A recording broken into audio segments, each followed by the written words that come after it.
On Mountain News at 5:30, we take a look at why blood pressure checks are getting more attention in the medical field. And a new autism center is coming to one northeastern Kentucky county. And we're seeing a line of showers and storms push through eastern Kentucky. How long will they last? Details coming up. Dedicated to southern and eastern Kentucky, this is WYMT Mountain News at 5:30. Good evening, I'm Caroline Mueller. Blood pressure checks are getting more attention in the medical field. Recently, the American College of Cardiology and the American Heart Association put out new high blood pressure guidelines that focus on prevention and early treatment to reduce cardiovascular risk. Also, new research has shown that high blood pressure can be a direct impact on cognitive decline and dementia. Alyssa Williams spoke to a woman who suffered from high blood pressure that led to a stroke, putting her in the hospital for a week and rehab for almost a month. This is Yvonne Griffin. She's dealt with high blood pressure, and in 2021, it led to a stroke. It wasn't the classic symptoms. I just felt a little bit like I was underwater. She lost function of her arm and leg on her left side. And so that was a huge, I would say, inconvenience because I was a person who was on the go constantly. Griffin's speech and brain didn't suffer, but a new report says there is an association between high blood pressure with cognitive decline and dementia. If those blood vessels are damaged, as they can be with high blood pressure, then our brain doesn't get the blood that it needs, it doesn't get the oxygen that it needs, it doesn't get the nutrients that it needs. Pediatric cardiologist Dr. Michonne Jonikin has family and friends who suffer from hypertension. All of our age spectrum, from our children who are in school to our senior adults, high blood pressure is still a problem that we need to talk about in our communities. The new guidelines say that if your top number is between 120 and 129, that's considered to be elevated blood pressure. If that top number goes over 130, then we move into what we consider to be high blood pressure or hypertension. You know, as they say, heart disease is a silent killer because most people aren't even aware that their blood pressure is elevated. One solution, exercise. If you're having exercise routinely, your body can more easily adapt to that stress because it's used to having some routine exercise throughout, say, the course of the week. In Lexington, with photojournalist Darnell Crenshaw, Alyssa Williams, WKYT.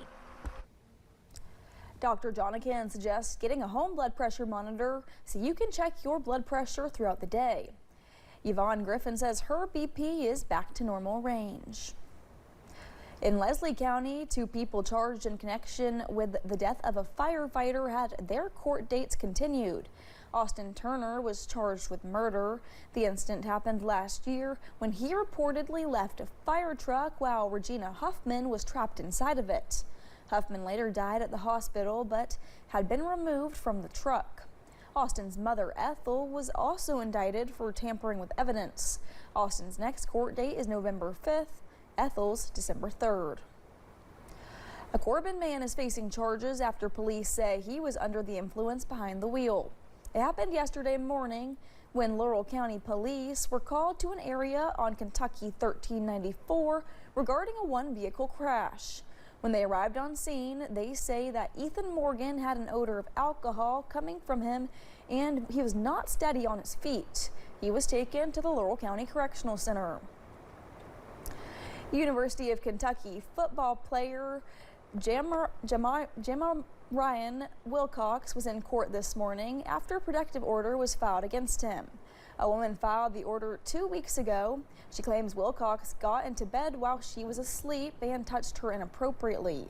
Wilcox did not play in the Wildcats season opener. Head coach Mark Stoops says Wilcox was suspended for violating a team rule. UK Athletics says he's still suspended. One of the men convicted in the disappearance and death of Crystal Rogers is appealing his case. Stephen Lawson was found guilty of conspiring to commit murder and evidence tampering in May. He filed an appeal today and is asking for a public defender. Lawson was sentenced to 17 years in prison last month. His son, Joseph Lawson, and Rogers' then boyfriend, Brooks Hawk, were also convicted in the case. They will be sentenced later this month. In the last 2 months, the Gateway Area Drug Task Force has been conducting a narcotics investigation in Winchester and Clark County.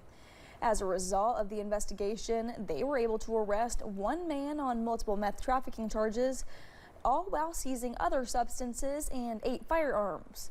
Clark County Sheriff Burl Perdue Jr. says the last 40 years he has been in law enforcement, the drugs impacting his community continue to evolve. But since 2019, he says drug trafficking has been impacted in a much bigger way. But back then, you know, it was mostly street level investigations. But now you're taking off, so to speak, lack of a better word, bigger fish, bigger dealers, the ones that are bringing it in from out of state into our communities. Captain Perdue says just in the first 6 months of 2025, the task force seized 40 pounds of meth, and he hopes to keep the momentum going. In West Virginia, a trial is underway in Kanawha County for a teenager who was indicted for the deadly shooting of a tobacco shop employee in North Charleston. Brock Williams is charged with murder and robbery for the shooting that happened last year, resulting in the death of Caden Martin. This morning, lawyers on both sides had discussions. After a jury was picked, they heard pretrial motions with testimony expected to begin sometime this week. A fugitive from West Virginia was arrested on drug charges in eastern Kentucky. Police took 47-year-old Shannon Baldamenti last weekend at the intersection of State Route 3 and Clayjack Road in Boyd County. Authorities seized suspected meth, fentanyl, cocaine, a firearm, and more than $1,500 in cash. She was charged with first-degree trafficking in a controlled substance.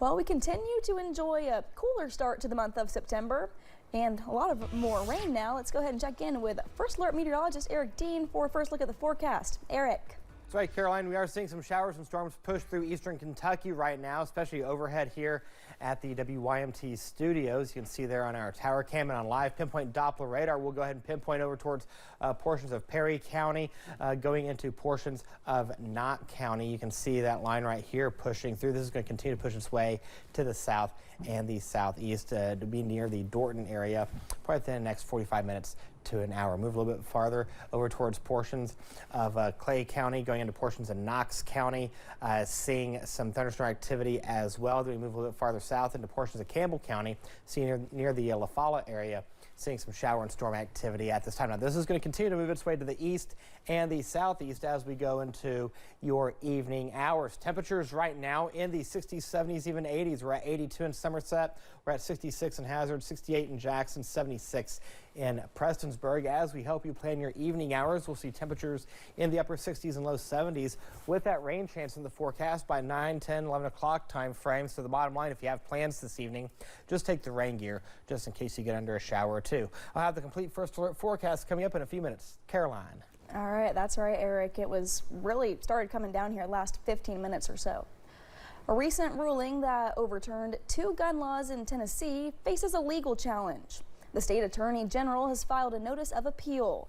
Those court rulings out of West Tennessee impact the entire state. One overturned a ban on guns in public parks. The other overturned a law against carrying a gun with the intent to go armed, with the intent to use it unlawfully.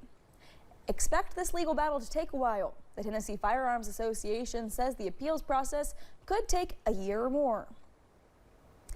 Governor Andy Beshear says applications are open for a tax credit for those who own small businesses in the state. Business owners can apply for a tax credit up to $25,000. Applications are due by November 1st and will be reviewed for 2025 tax credit eligibility. If you submit after the deadline, you might not see the tax credit until next year. Earlier today, the Winchester Board of Commissioners in Clark County approved a modified grant program and a relief fund aimed to support businesses experiencing hardship due to the Main Street construction. Businesses in the downtown area are eligible for $3,000, while businesses directly in the construction zone are eligible for up to $10,000 in relief funds. A new autism center is on the way in Carter County. After receiving a $4 million grant, Pathways is getting ready to build a new autism center in the city of Grayson, something the organization has never had.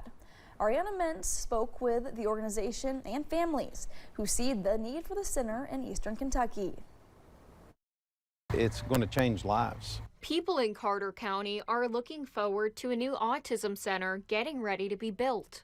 Parents in the area saying Pathways have helped their kids grow. One worker reached out and touched my child and saved him from the life that a doctor told us not to expect more than. Brian Bays is on the Pathways Board of Directors. His son received autism services at Pathways when he was younger. Bays says having this new center will help other families. This is not a Carter County project. This is not a Eastern Kentucky. I want this center to be open to anyone who needs services and that we can help. It's not just the children that are affected, it's the families. It gives the families the tools they need to help guide their child. My goal as a father is to do everything I can to help my children. And if I can help other children along the way, that's what we want to do. Pathways sending us renderings of what the building will look like after receiving a $4 million grant. We spoke with the Pathways CEO about what services the new facility will offer. The new center will add 2 huge gymnasiums, a sensory room, as well as multiple additional rooms for growth as we continue to add staff and we meet the needs. Ariana Mintz, WSAZ. Pathways says they hope construction will be completed in the next 2 years. They're also looking for additional funding to help complete the project. An off-duty Lexington police officer aided in saving a driver who crashed into a semi-truck. Lexington police say Detective Slade Klinkseek was heading to training out of state last month when he encountered a collision on I-75 in Tennessee. The driver was trapped inside the car when Klinkseek used a flashlight to break a window and entered the vehicle to put it into park. He then used a fire extinguisher to put out flames near the front of the vehicle. Lexington police say they are grateful to have Detective Klinkseek as part of the LPD family. Coming up on Mountain News at 5:30, McDonald's is adding extra value meals to its menu for a limited time.